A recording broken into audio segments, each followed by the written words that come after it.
Vendredi 31 juillet. On est dans On Jase.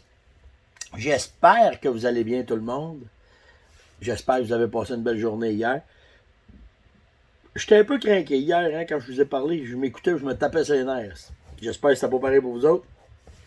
Mais n'empêche que j'ai eu des réactions. C'est ce que je vais vous parler matin. C'était vraiment hot. Là.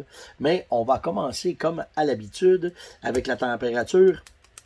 Alors ce matin, il fait présentement 16 degrés ici dans la Naudière. On annonce un beau 27. 20% de pluie, donc on a des chances qu'il fasse vraiment beau. Lever du soleil, 5h35, le coucher, 8h25. La lune est croissante à 90%. On est à veille d'être en pleine lune. La pression est à 10-10.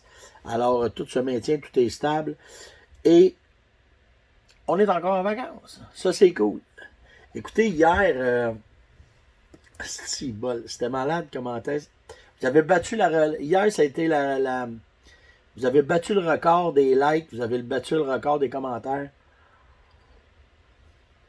Vous avez battu le record des partages pour la 100e. Ça faisait le matin, c'est la 101e émission qu'on fait avec On Jase. Puis vraiment, merci d'être là. Merci d'être si nombreux. Merci de je sais pas quoi vous dire.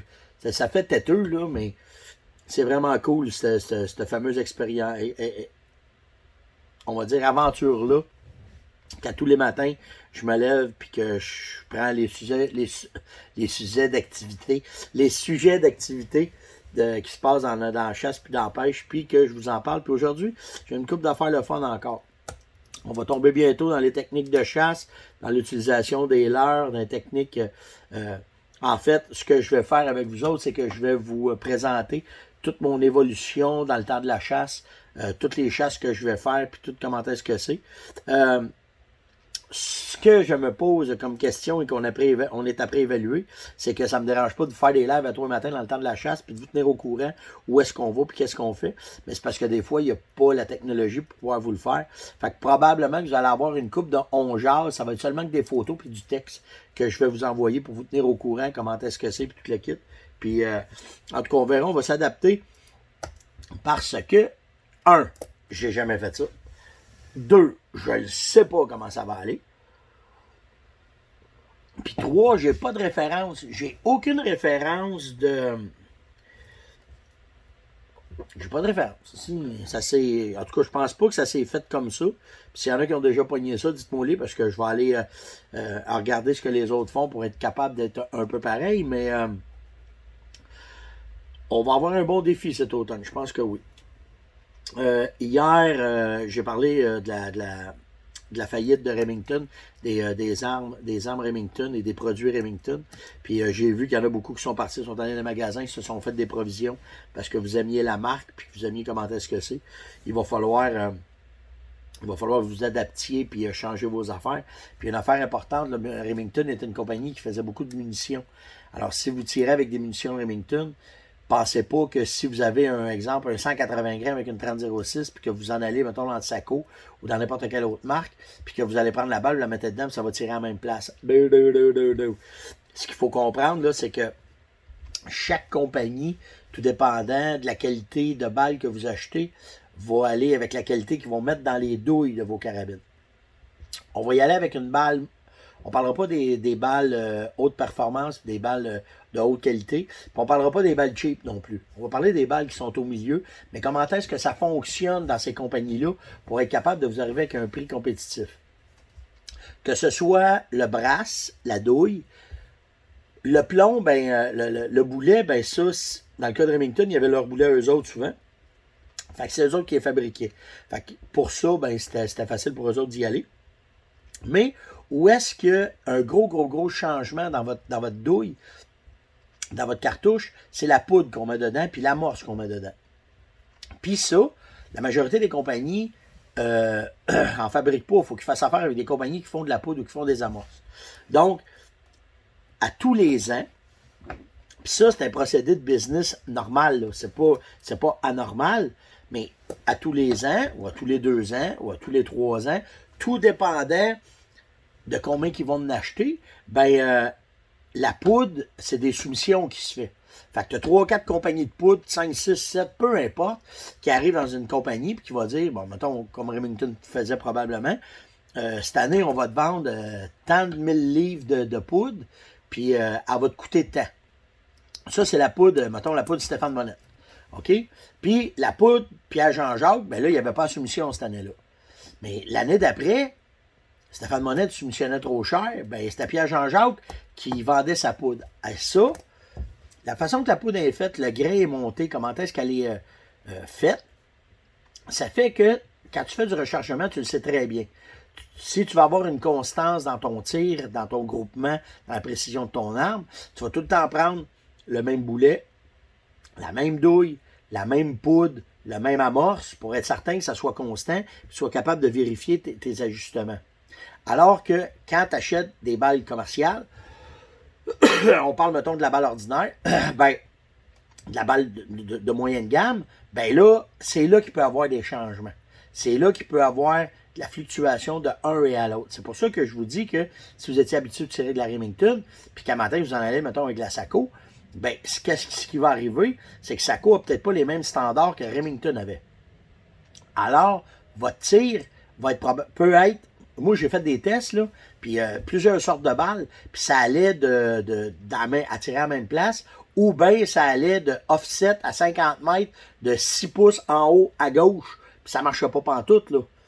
Fait que c'est ça qui est important de comprendre, c'est que, on va dire ça comme ça, moins vous payez cher vos balles, plus vous mettez au risque que vos munitions ne soient pas égales. Et si c'est pas égal, il ne faudrait pas être égal.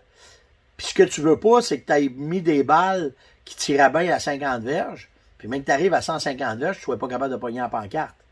Fait que c'est ça qu'il faut que vous compreniez. Puis ça joue-tu tant que ça, Monette? Ça joue-tu? Oui, ça joue beaucoup. Alors, c'est bien important que quand vous allez acheter vos munitions, là, ça, c'est mon opinion personnelle, vous faites ce que vous voulez avec ça, OK? Mais néglige jamais le fait d'acheter une balle de qualité. Je vais vous le dire souvent, ça, cette année, là. Tu peux sauver de l'argent sur la calotte. Tu peux sauver de l'argent sur ton saut de chasse. Tu peux sauver de l'argent sur le gaz que tu mets dans ton truck. Tu peux sauver de l'argent sur ton couteau de chasse, tes bobettes.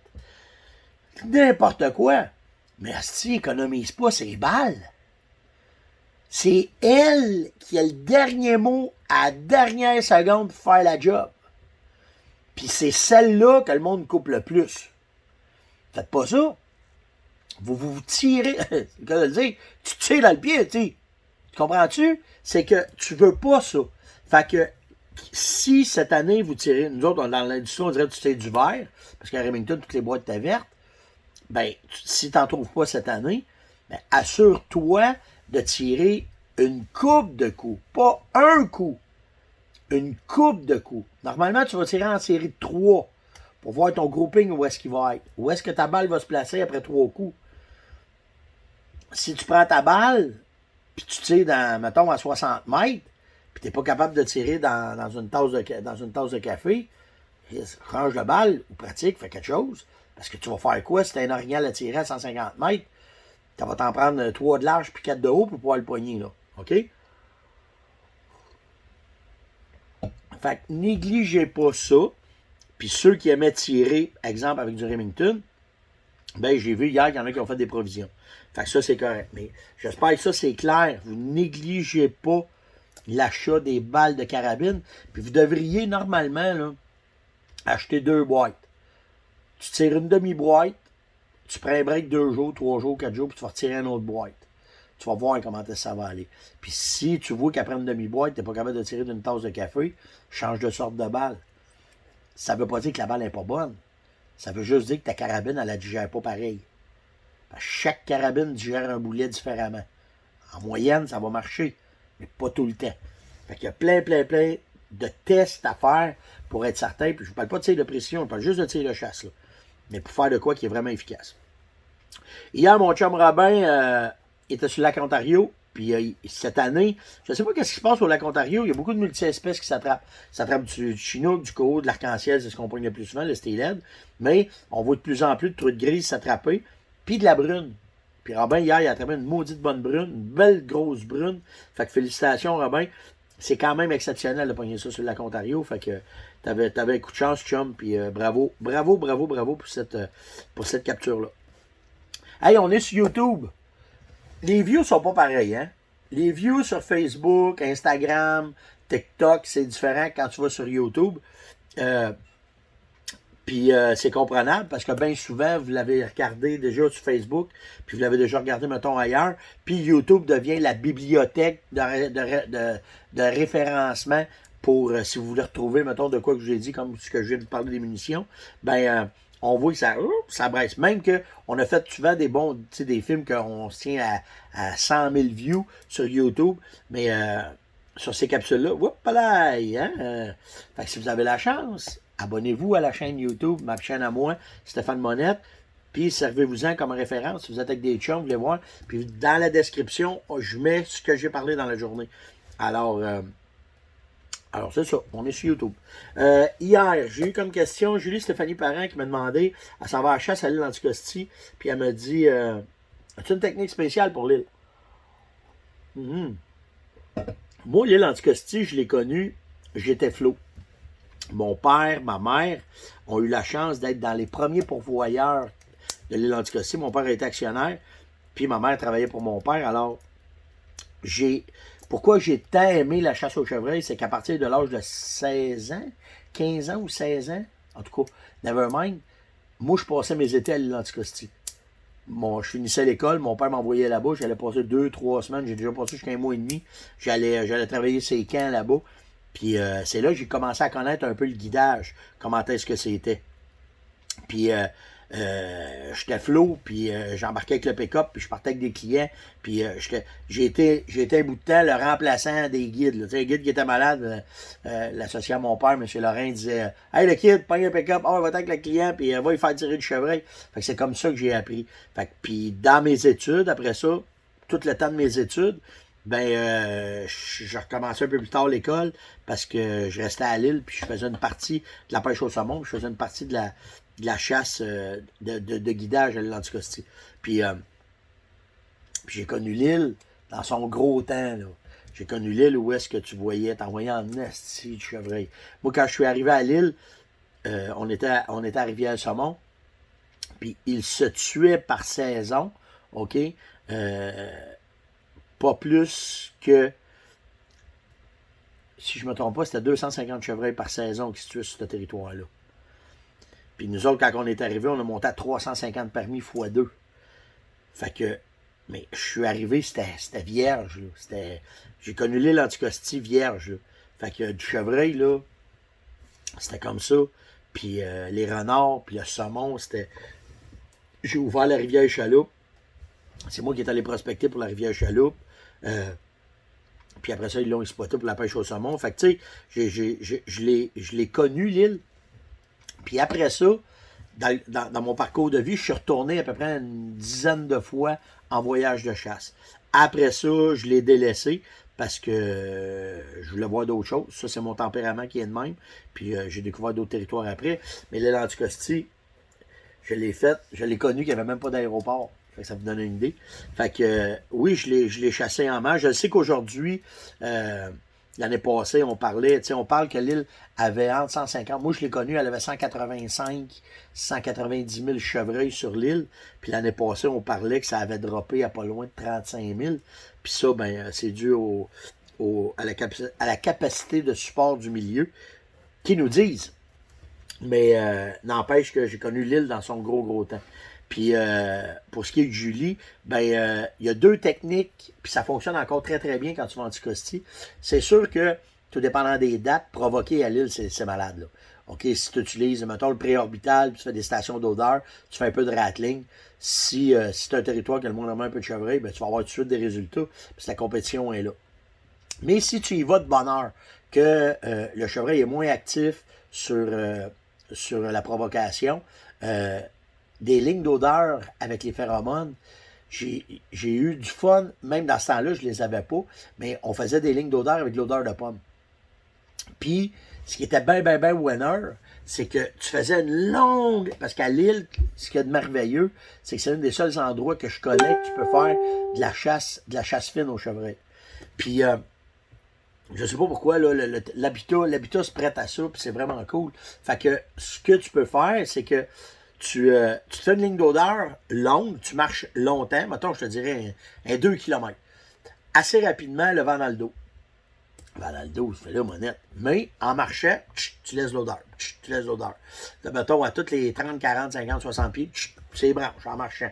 Puis souvent, là, tu marches, tu laisses l'odeur, tu laisses l'odeur, tu laisses l'odeur. Tu arrives au bout, tu prends un break, puis là, tu reviens, mais avec le vent d'en face. Puis comment de fois, là, watch-toi parce que c'est malade, comment de fois en remontant, j'ai tiré des chevreuils, le nez à terre, puis qui essayaient de suivre où est-ce que ça s'en allait, puis qui regardaient, puis ils arrivaient sur moi, puis ils ne voyaient même pas, puis j'étais capable de faire ma récolte.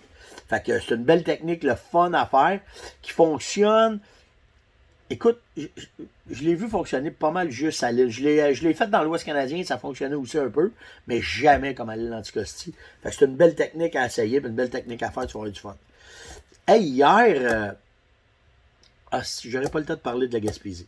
Je vais vous parler du câble électronique, puis demain, je vais revenir avec la Gaspésie parce que j'ai eu des chiffres, j'ai des paquets d'affaires à vous parler, mais je vais finir avec le câble électronique, puis demain, je reviendrai avec mon sujet de ces oignons en Gaspésie. Mais le câble électronique, c'est tabarouette. Il a fallu que, wow, attendez une minute, là, je ne sais même pas si la compagnie, elle existait encore, parce qu'avec le COVID, il y a plein de compagnies qui ont fait faillite. Fait que j'ai appelé hier. J'ai appelé la compagnie de câble. Là, j'ai oublié le nom, mais inquiétez-vous pas. Je vais vous mettre le lien sur ma page. Quand je vais finir la vidéo, vous allez voir, ça va marquer câble électronique avec le nom du câble. Je ne me souviens même pas du nom. C'est. Je me souviens pas. Technologie, quelque chose, là. Puis, je vais vous mettre le lien pour vous connecter. Vous allez pouvoir cliquer, appeler là-bas, puis vous en faire venir. Parce que au prix que ça coûte de faire venir, vous payez en US, vous avez 1,38 à peu près d'échange à payer. Je vous le dis, là. Faites pas le saut sur votre carte de crédit. Moi, j'ai fait le saut, OK? Tu vas payer l'échange US, tu vas payer le transport, puis tu vas payer les douanes. OK? Puis tout ça mis ensemble, ils sont super gentils. Les gens là-bas avec qui j'ai fait affaire quand j'ai acheté mon câble, elle est habituée de vendre des câbles partout à travers le monde. Puis elle va vous demander comment est-ce que vous le voulez. Moi, ce que j'ai fait, c'est que j'ai mis les câbles originales en premier pour être certain que j'avais mes câbles à la bonne place. Puis après ça, vous avez le choix. Là. Elle va vous mettre du whitetail, elle va vous mettre du wapiti.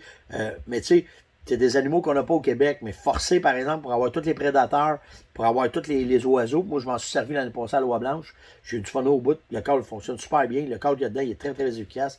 Fait que vous allez avoir une série vous allez avoir un câble complet, en tout cas, pour faire à peu près toutes les espèces du Québec. Fait que vous allez avoir du fun avec ça. Fait qu'inquiétez-vous pas. C'est une boîte. J'ai mis la photo un matin. Je l'ai dans mes mains. Là. Vous allez voir, c'est une grosse boîte là, avec un bon speaker. Puis vous avez dedans une manette pour pouvoir le faire marcher. Puis là, ben, vous avez les codes que moi je mettais. Ils sont imprimés dans mon téléphone. Puis là, ben, avec mes codes, je suis capable de faire les sons que j'ai besoin. À un moment donné, vous allez remarquer que le câble, les sons sortent moins bien. C'est parce que vos batteries sont faibles. Fait que ça vous prend tout le temps des batteries bien rechargées, bien prêtes. Moi, j'ai mis des batteries rechargeables parce que ça fonctionne avec des 2A. Puis je pense que ça en prend au moins 8, si je ne me trompe pas. Fait que moi, j'ai des batteries rechargeables qui vont dedans. Puis après ça, ben, vous me direz pendant la saison comment est-ce que ça a été. Parce que moi, je continue à le tester cette année. C'est sûr qu'on va emmener Mélodie, puis on va ressoigner dans le bois, puis on va s'amuser avec le câble à l'orignal. Mais pour toutes les autres, puis je vous le dis, par exemple, on a eu un taux de malade dans l'Ouest canadien sur le rattling avec ce câble-là. Fait que c'est ce qui conclut ce matin notre On Jase. Merci beaucoup tout le monde d'être là. J'ai un méchant bon sujet. En tout cas, j'espère qu'on aura le temps de vous en parler demain encore. Je pense tout le temps que je vais manquer de temps dans mes sujets, puis je vais à bout de vous parler en masse. Likez, s'il vous plaît, partagez. Mais là, j'ai besoin de vous autres pour que vous invitiez du monde.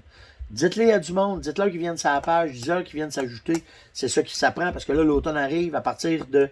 On va commencer ça demain. Là, je vais commencer à vous introduire à toute la préparation que je vais faire. Je suis encore en vacances jusqu'à dimanche, mais je vais vous dire qu'est-ce que je fais lundi, mais j'arrive à la maison. Comment est-ce que je vais commencer à préparer mon stock, qu'est-ce que je vais faire, puis tout ce qui vient avec ça. Puis là, vous allez voir, mon Facebook va plus s'animer, puis on va commencer à jouer avec toutes nos affaires. Je vais tout vous dire comment est-ce que je me prépare pour une saison de chasse avec tous les trucs, toutes les techniques qui viennent avec. Puis après ça, bon, on va continuer ça quand je vais être dans le bois. Je vais vous dire aujourd'hui j'ai fait ça, aujourd'hui j'ai fait ça, aujourd'hui j'ai fait ça.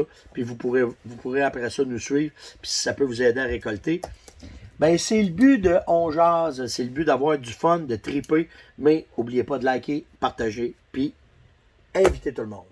Ciao tout le monde, passez une maudite bonne journée.